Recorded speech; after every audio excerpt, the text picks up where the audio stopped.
The Oak Ridge estates looked like paradise on every real estate brochure. Rolling lawns the exact shade of money green, white picket fences that never needed painting, and American flags snapping in perfect unison on the first of every month.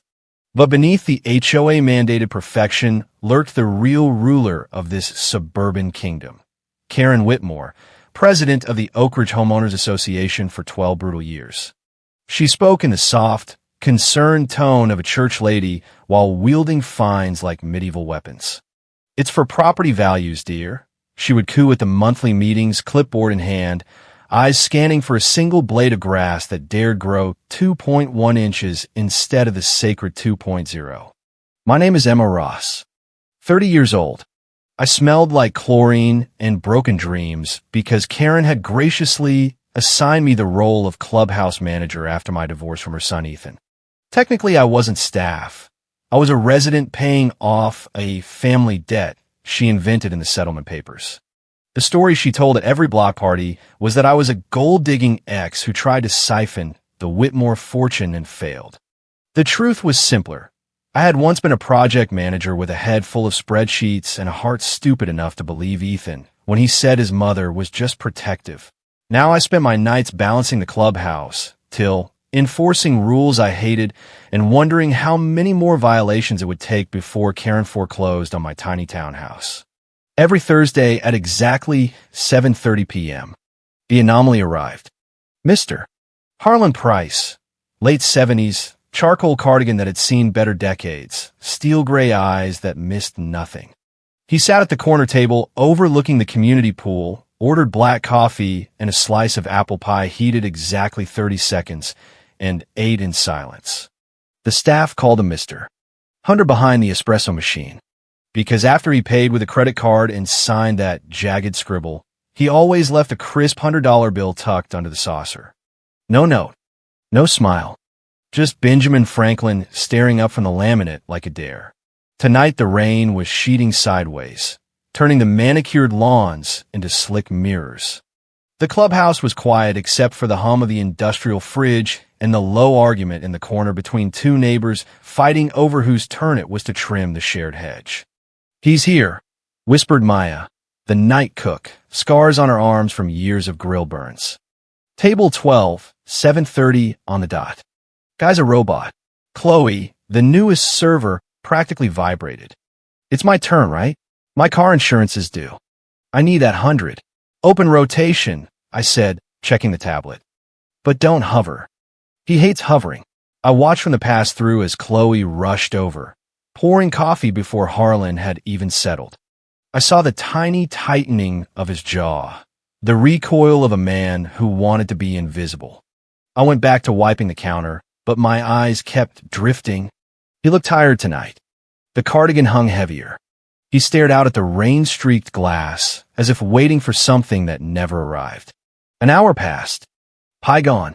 Coffee refilled twice. Bill printed. Chloe dropped the folder with extra flourish. Harlan ran his card, signed, stood. Then the incident. 3 rule breakers had stumbled in earlier, loud, smelling of cheap whiskey and bad decisions. They'd been cited last week for unauthorized holiday lights still up in March.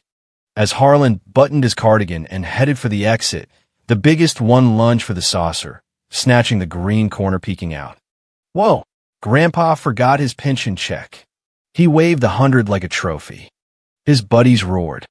Harlan froze near the door, back rigid. Chloe was in the back. Other residents suddenly found their phones fascinating. I didn't think. I moved. I'm 5'5" in good heels, and my polo still smelled like last night's chlorine, but I had stared down corporate boards before marriage and survived Karen Whitmore's divorce machine. A drunk HOA rebel was nothing. "That doesn't belong to you," I said, voice low and flat. The man blinked. "Finders keepers, sweetheart. Old guy left it." "It's a donation," I replied, "which makes it clubhouse property. Theft over a certain amount is a felony in this state, especially with your priors." "Want me to check the violation log?" I held his gaze. No blink. The laughter died. His friends shifted uncomfortably. "Just a joke," he muttered, tossing the bill back. It landed in a puddle of condensation. "Thank you," I said. "Pay your tab and leave. You're cut off." I dried the 100 on my apron, walked past Harlan without eye contact, and placed it exactly under the saucer again, edges aligned like a ritual. Then I turned to him. He was watching me now. Up close, those steel eyes were terrifyingly sharp. No fog, just intelligence that had once built half the waterfront warehouses before Karen's husband bought him out. "You always enter the full amount in the system," he said quietly. "Emma Ross." I froze. My broken name tag still said manager because Karen's budget cuts had denied a replacement. "What do you know my name?" He ignored the question. Most people would have let that drunk take it, or pocketed it themselves and kept it off the books. That blonde does 60% every time. "Chloe." I felt a flush, but kept my voice steady. "We have a policy. Tips, donations, split by hours. Kitchen 15%, maintenance 10. I declare every cent. It's the rule." "Rules," he repeated, tasting the word like spoiled milk. Rare to see someone follow them when no one's watching, especially someone who needs the money as badly as you do. The clubhouse air dropped 10 degrees.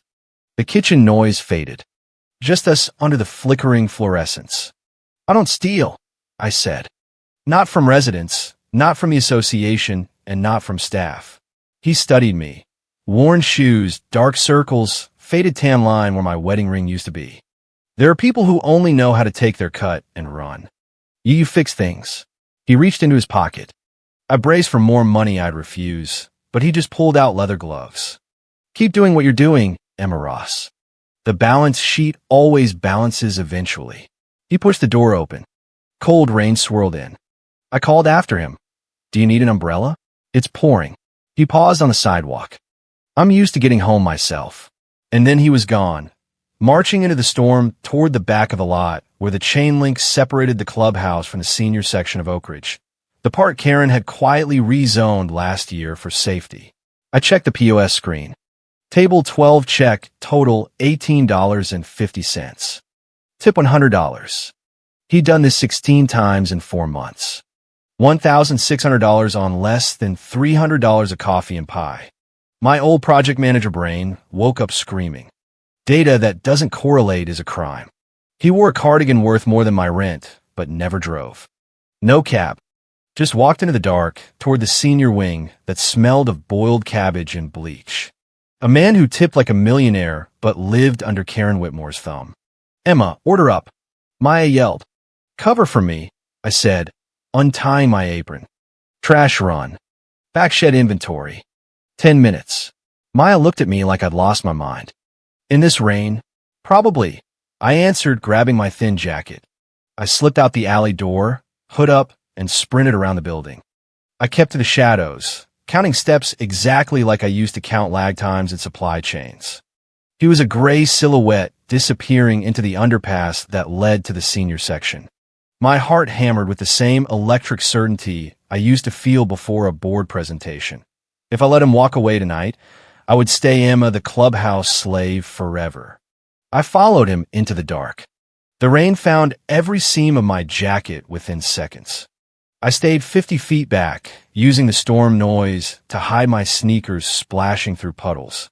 Streetlights here were conveniently under maintenance, another Karen special. The only light came from occasional headlights on the interstate overpass, slicing bars across the wet pavement. He headed straight for the bus stop at 4th and Industrial, a metal bench bolted to concrete that permanently smelled of urine and defeat. I crouched behind a rusted utility box, breath fogging. Why would a man who dropped hundreds like pocket change wait for the number 42 night bus, the one that only went to the far end of the community where the HOA kept its assisted units? The bus hissed to a stop. He climbed aboard. I waited until the doors started to close, then sprinted, waving. The driver, a man with turtle-heavy eyes, sighed and reopened. I swiped my pass, moved to the back. The bus was nearly empty. A nurse asleep up front, a teenager glued to his phone. Harlan sat 3 rows from the rear, posture rigid, hands on knees. I slid into a seat 2 rows behind on the opposite side. From here, I could study the contradictions without reflection. His cardigan was expensive wool, worn at the elbows. Shoes polished, but resoled twice. Hands large, knuckles swollen from real work, yet a vintage Patek Philippe glinted under the frayed cuff, worth more than my car and my student loans combined. Why the bus that smelled of mildew? Why the clubhouse alone? Why terrified of hovering? 20 minutes later, the bus stopped at a cracked sidewalk in front of Bayview Senior Residences, the HOA-owned assisted living wing Karen had pushed through last year for the elderly's protection. The sign was half burnt out. BAYVIEWRESIDENCES. Harlan didn't go to the main glass doors where a board guard scrolled TikTok. He went to a side service entrance, pulled a plastic key card, punched a code. Green light. He slipped inside. He lived here. A man with a $20,000 watch and a habit of $100 donations lived in a state-subsidized facility that looked like minimum security with flower beds. I squeezed through a gap in the chain link, crept toward the building. The side door was still ajar. I was reaching for the handle when bright white headlights flooded the alley. I dove behind plastic pallets. A massive black Escalade purred in. License plate, WIT 1. The company car of the HOA president. Driver's door opened. Brent Klein, Karen's lawyer's son and my ex-husband's best friend, held a huge umbrella. Then heels clicked on concrete like a loaded gun. Karen Whitmore stepped out in a trench coat worth more than the entire facility's annual budget. "This place is disgusting," she hissed. "I can smell the mediocrity." "It serves its purpose," Brent replied smoothly. "Keeps him off the board's radar. If he were in a nicer place, people might ask questions. Here he's just another forgotten old man." I held my breath 10 feet away. My hand clamped over my mouth. "Is he sedated?" Karen asked. "Staff follows protocol. Late meds, skipped meals. By Monday, he won't know if he's signing a power of attorney or a birthday card. He has to sign it, Brent. The liquidity report is due. If the audit sees the hole in the reserve fund, we're finished. I need the Price Community Trust transferred to my personal control before Tuesday." "He's weak," Brent assured her. 82. Moved here 6 months ago. Hasn't said a coherent word since. "Broken. I hate coming here," Karen muttered. "Every time he looks at me with those dead eyes. Creepy. Stop worrying about the old ghost. Focus on the victory lap. You bought his company. You took his buildings. Now you're taking the last of his private trust. He's a relic. Nobody cares about Harlan Price anymore." Harlan Price. The name slammed into me like a freight train. Everyone in Oak Ridge knew it. Harlan Price built the original waterfront warehouses 40 years ago. Sold to the Whitmores 5 years back. Karen told the press he retired to a Caribbean island. Reality. Locked in her HOA facility while she siphoned the charitable trust he created for neighborhood scholarships and emergency repairs. The same trust that funded the clubhouse I managed. "What about loose ends?" Karen asked. "That girl at the clubhouse. You said he goes there every week." "Emma." Brent scoffed. "She's wiping tables and serving $3 pies until 3 a.m. Drowning in illegal debt we buried her under. She doesn't have time or brain power to notice who sits at table 12. To her, he's just a senile old wallet. She was always nosy," Karen warned. "Thinks she's smarter than she is. She's a clubhouse manager," Brent said dismissively. "Nobody listens to the help. Let's go. I want to sanitize my shoes." They disappeared inside. The door clanged shut. I slid down the wall into the mud, hands shaking. It all clicked with terrifying logic. Harlan wasn't senile. He was escaping. Sneaking out, bribing guards, or finding gaps, coming to the clubhouse to create a paper trail. Credit card for timestamp. Cash donation entered into the system by the one employee he knew followed rules, me. Every Thursday, a documented, taxed interaction proving he was lucid, competent, in control of his money. He wasn't tipping for service. He was paying me to be his witness. I pulled out my phone, snapped photos of the license plate, the side door, the timestamp. I wasn't just a clubhouse manager. I was a project manager who'd been denied her project. And tonight, Project Harlan was officially under new management. I had 48 hours until Monday.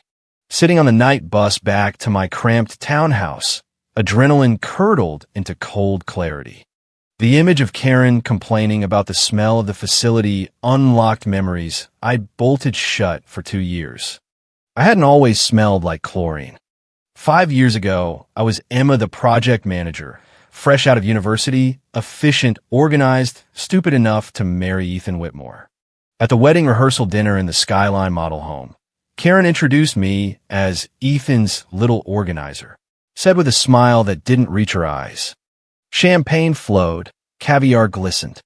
Yet every time the bill came up, Karen sighed, theatrically.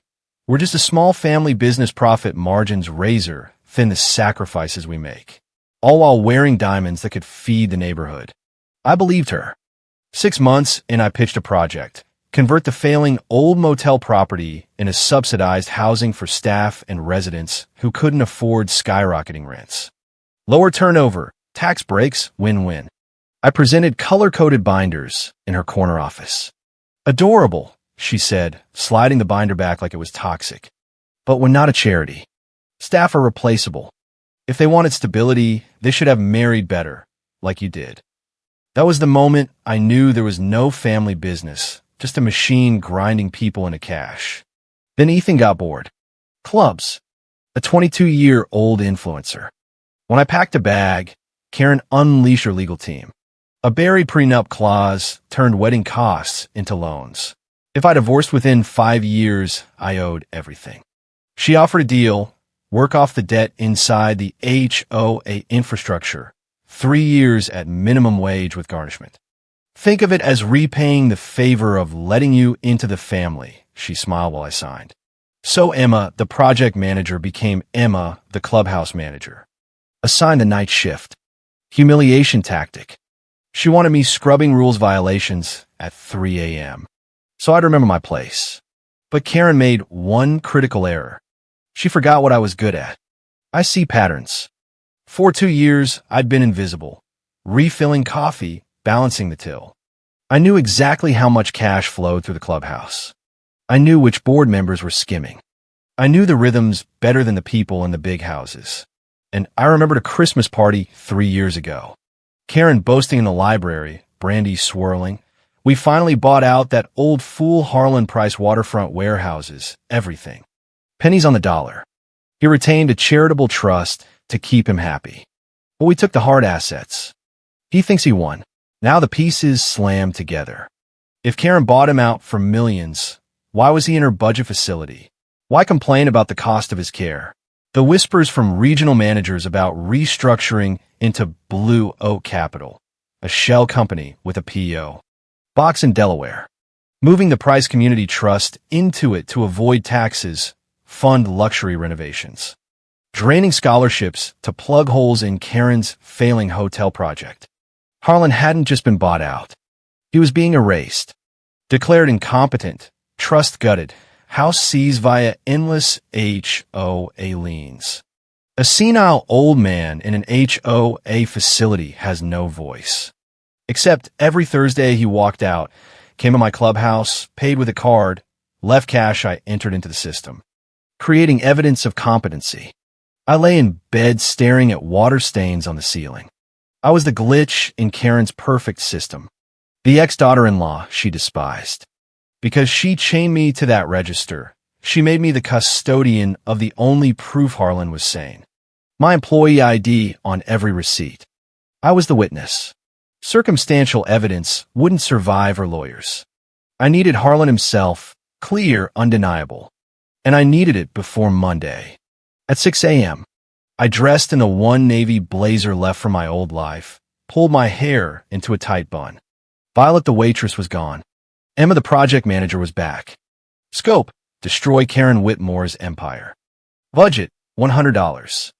Timeline: 48 hours. I grabbed printed receipts and 3 boxes of apple pie, walked to the bus stop. I was going back to Bayview, not as a stalker, but as the only person who knew the truth. Daylight did Bayview no favors. Weeds choked the flower beds. I carried the pie boxes through the sliding doors like a Trojan horse. Delivery from the HOA. I told the receptionist with purple nails. Community outreach. Mrs. Whitmore wanted to surprise the residents. Mention of Karen's name and Monday inspection worked magic. She waved me through. I walked the corridor that smelled of cleaner over decay until I reached room 104. Door ajar. I expected a defeated man. Instead, Harlan sat by the window in a salvaged wingback chair, reading the Wall Street Journal with steady hands. Posture regal. Gray hair combed back. Table 12 finally followed me all the way inside, he said without looking up, amused. I stepped in, closed the door, set the pies on the bed. You knew. He folded the paper. I built an empire noticing things others missed. You think I wouldn't notice a clubhouse manager following me onto a night bus at midnight? I heard them, I said, cutting to the chase. Outside the service entrance last night. Karen. Brent. They're bringing in Notary Monday. They're transferring the Price Community Trust to Blue Oak Capital to plug their audit holes. No shock on his face. Just a weary sigh. Blue Oak. Originality was never Karen's strong suit. You're not surprised? They're talking about stealing millions from a charity. Erasing you. Call me Harlan. Mr. Price was the man who owned buildings. Harlan is the inmate in room 104. He gestured to the empty chair. Sit. Since you know the plot, you might as well know the prologue. 5 years ago, he sold to the Whitmores. Tired, no children, wife gone. One condition, maintain the Price Community Trust for scholarships and emergency aid. Sale price below market. Karen honored it 3 years, then markets turned. She delayed payments, restricted his accounts. When he threatened the board, she moved him here for safety, hired doctors to declare rapid decline. But you're reading financial news, I said. Navigating alone. Perception is reality, he tapped his temple. Especially when you're 82 and locked up with no Wi-Fi. You show me a tablet. Bills from Brent for legal services. Brent held temporary power of attorney over correspondence until revoked, which he blocked. A perfect circle. So you're trapped, I said. He corrected. Until I found a loophole named Emma. He watched me for a month before the big donations. Saw how I handled the register, drunks, managers shortchanging staff. Needed someone inside the system they ignored. Someone they underestimated. Karen looks at you and sees a failure, he said. I see the woman who fixes things. The hundreds? Paper trail. Credit card timestamp. Cash donation you enter and declare. Pattern of competency. You made it official. My mind raced. So what now? Monday is 2 days away. We prepare. You have the audio from last night. No, I admitted. But I can get more. Karen's hosting the Thanksgiving potluck tomorrow at the clubhouse. I'm scheduled to work it. Perfect, he smiled thinly. Bring a burner phone. And courage. The Thanksgiving potluck was Karen's favorite stage. Long tables of catered food, fairy lights and HOA-approved warm white only, and a podium where she could remind everyone how generous she was with their own money. I wore my uniform, smile pinned on, burner phone tucked in my sock. The supply closet off the tasting room had become my cage when Karen accidentally locked me inside after I spilled wine near the board table. Her way of manufacturing the unstable X narrative. The air conditioning blasted on purpose. I sat on the wooden stool, teeth chattering, listening through the thin wall as Karen and Brent discussed the Monday notary in voices they thought were private. Once the POA is signed, the trust goes to Blue Oak, Brent said. Cash flow becomes flexible. The girl Emma is a non-factor, Karen laughed. Too busy scrubbing tables. No one will believe her. I slid the burner phone near the door gap and hit record. Their entire confession, wire fraud, elder abuse, intent to discredit me, landed in pristine audio. 4 hours later, the lock clicked. Night security Gary opened the door, startled. I was already recording video, panning from his face to the deadbolt that only locked from outside, to the clock reading 5:15 a.m. I was waiting for someone to open it, I said calmly. Can you state your name and time for the maintenance report? Gary. 5:15. I walked out without explanation, straight to the service elevator, then my car. Dashcam rolling, I spoke the date and time aloud. Documentation was survival. Gideon, no, Harlan, had told me where to go next. The Harbor Sky model home, the luxury flagship Karen was building with trust money. Penthouse B was held in a blind trust predating the sale. I told the concierge I was guest of HP. Magic words. Elevator straight to floor 51. The penthouse was a command center disguised as a palace. Panoramic view of the neighborhood Karen thought she owned. At 9 a.m. Sharp the elevator chimed. Mara Reyes, Harlan's real attorney, stepped out in a gray suit like armor, aluminum briefcase in hand. Emma Ross, she asked. Harlan says you're the only person in this neighborhood who knows how to keep a receipt. We spent the next hours building the wall. I handed over the recordings, the folder of merchant copies from every Thursday donation, photos, timestamps. Mara's forensic analyst confirmed the forged transfer request, scan and trace, 99.9% probability. Wire fraud. Federal. We have them, Mara said. But we need a confession on record they can't deny. A face-to-face. I opened the HOA group chat Karen monitored like a hawk. Harlan misses the family. Wants to buy everyone lunch. 1 p.m. Harbor Sky model home, Penthouse B. Guest of HP. Don't be late. We have papers to discuss. Attached the $1 million view photo Karen had always coveted. The trap was set. At exactly 1 o'clock, the elevator chimed. Karen entered first, white cashmere coat, face rigid. Ethan behind her pale. Brent clutching his briefcase like a shield. They froze at the sight of the penthouse. Greed dilated their pupils. My God, Karen whispered. How did that old fool afford this? Welcome, I said from the center of the room. Karen's disgust snapped back. Where is he? Did you drug him? Please sit. I gestured to the granite table. They took seats opposite. Mara typed silently. Karen waved at her dismissively. Your public defender or another clubhouse girl? Mara didn't look up. Actually, I'm a senior partner who just got your accounts frozen. The room temperature dropped. I laid out the receipts chronologically. Every Thursday. Exact $100. Signed by Harlan. Timestamps prove competency when you claimed he was nonverbal.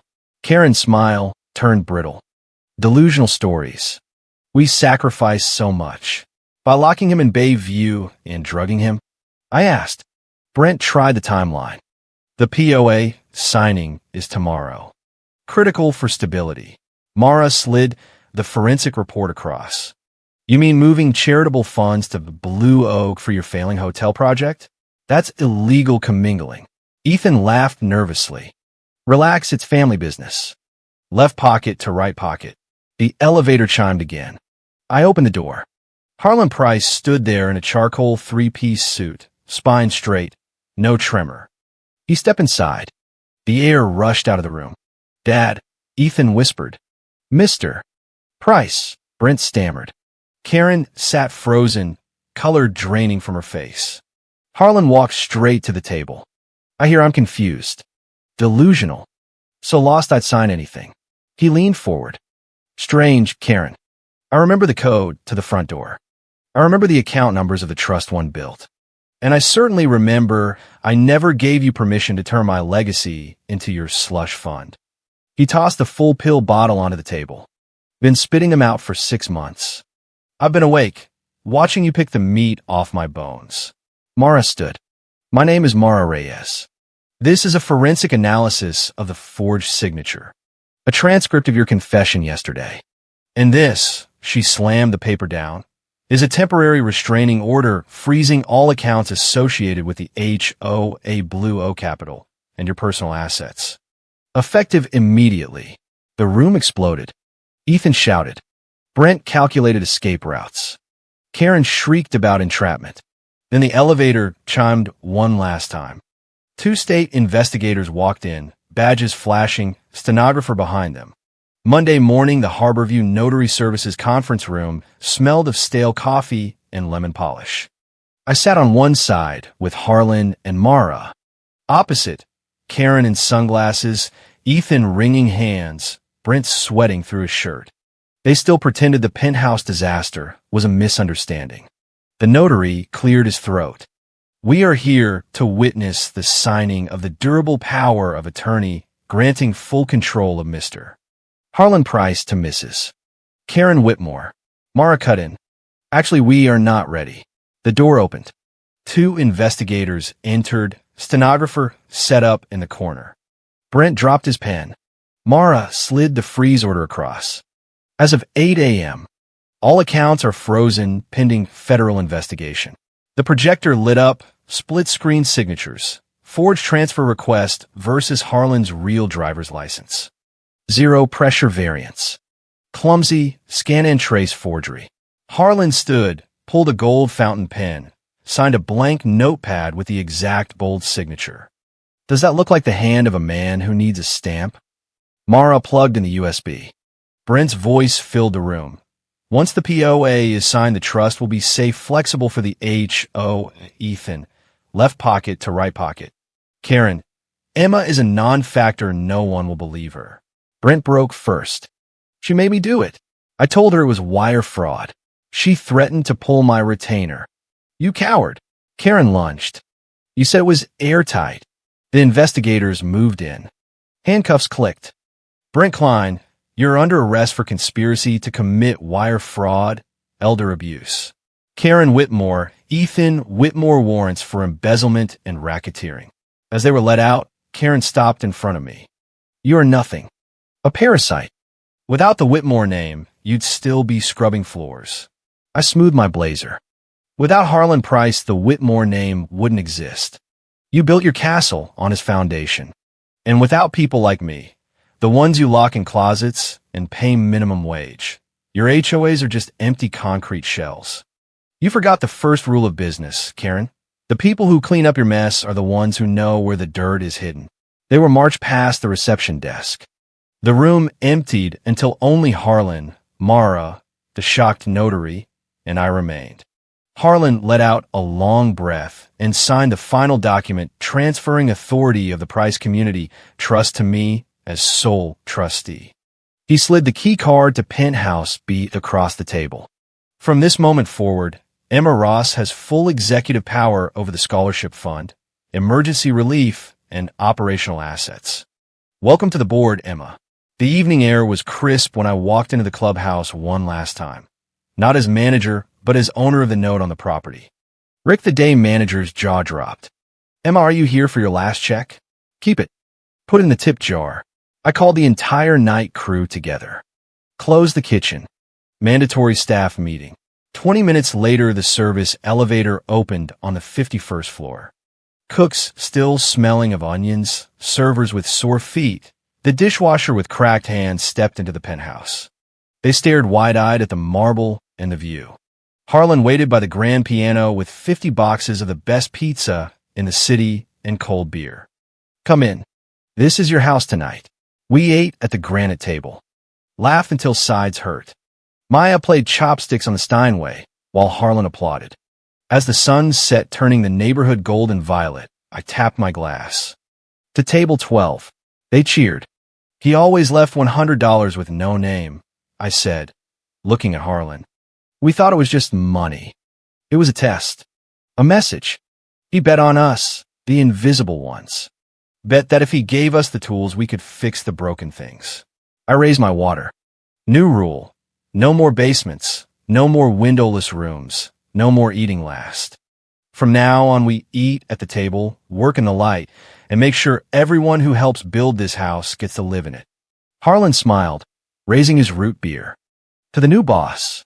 The room roared. I looked out at the city lights. The rain had stopped. The storm was over. And for the first time, the view from the top didn't make me dizzy. It made me hungry for work. Thank you so much for listening to Emma's story of justice and redemption. I would love to know where you're tuning in from. Are you listening from a night shift of your own, or maybe on your morning commute? Please let me know in the comments below. And if you enjoyed seeing the underdog win, please make sure to subscribe, like this video, and hit that bell so we can get this story out to more people who need a little hope. Until next time, keep your receipts.